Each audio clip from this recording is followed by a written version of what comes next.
The Princess and the Warrior by Duncan, Tonatiuh. Once upon a time, there lived a kind and beautiful princess named Itzta. Even though she was the daughter of an emperor, she loved to spend time with the people who grew corn in the milpas. She liked to teach them poetry or flor y canto. Suitors traveled from distant lands to woo her. They presented her with rare and lavish gifts, such as crystal feathers and turquoise necklaces. They would all say the same thing. "You are the most beautiful maiden in the land. Marry me, princess, and you will live in my luxurious palace. You won't have to spend time in the fields ever again." "No, thank you," Ista would reply. She was not interested in any of the suitors or their gifts. One day, a warrior named Popoka came to see her. "Princess, I know you have a kind and beautiful heart, for I have seen you teaching floricanto to the villagers in the milpas.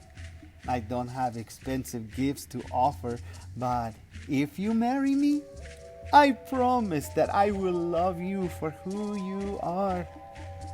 I will stay by your side no matter what, as long as Tonatiuh rises, as long as the senzonto bird sings."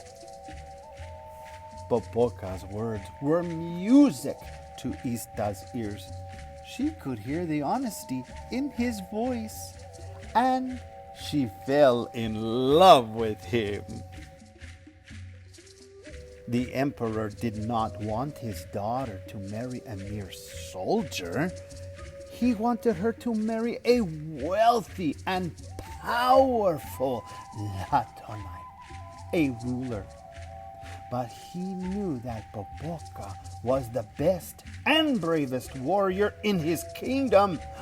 The emperor and his people had been at war with Jaguar Claw, the Tatani of a neighboring land, for years, and there seemed to be no end in sight.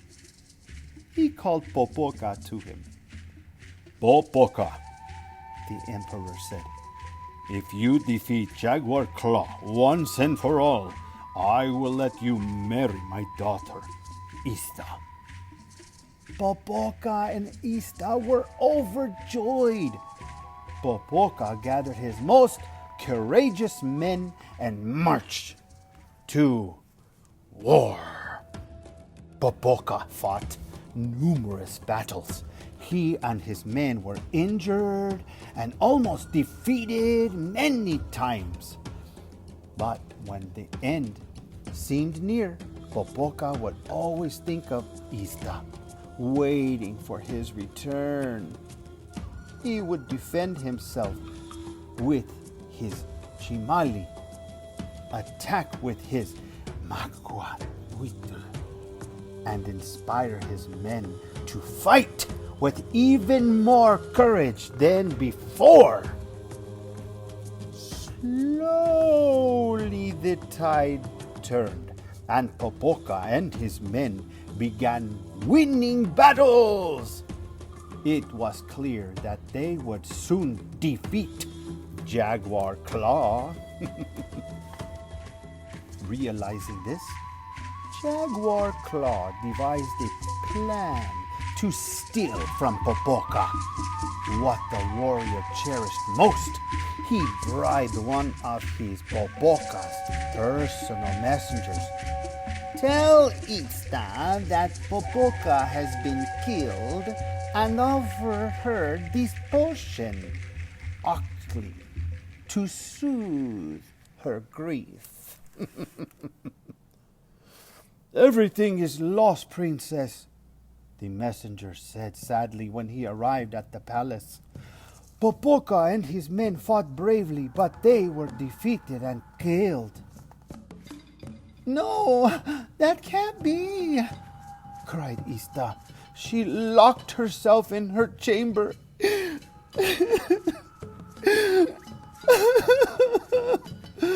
and wept and refused to eat or speak with anyone.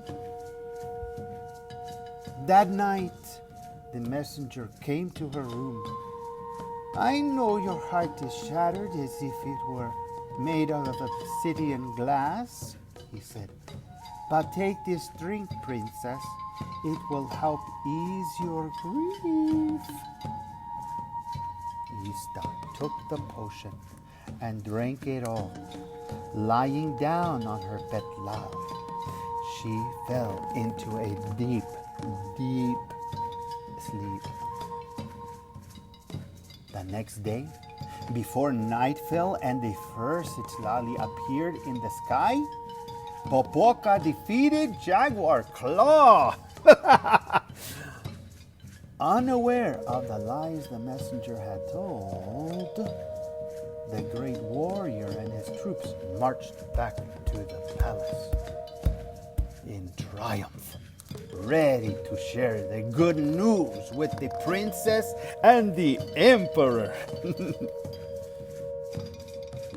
But when they arrived, they were met with disbelief. Popoka, said the emperor, one of your messengers told us that you were dead. Ista was heartbroken. She took a special octi to ease her pain, and now we cannot wake her. This can't be true, said Popoka. Ista, my beautiful princess, has to awaken.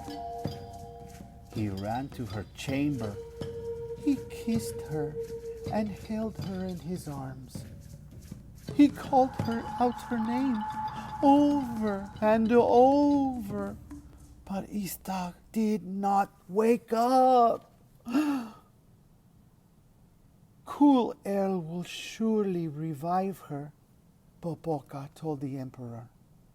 He carried Ista through the throngs of the villagers, who wept as they passed the milpas, and all through the night to the top of a tepetal.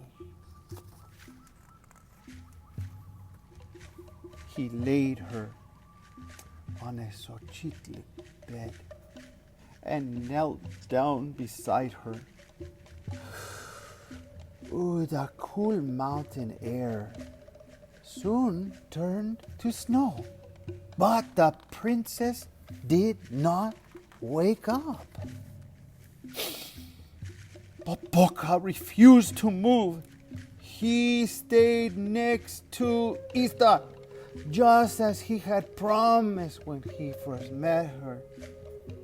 As long as Tonatiuh rises, as long as the Senzontl bird sings.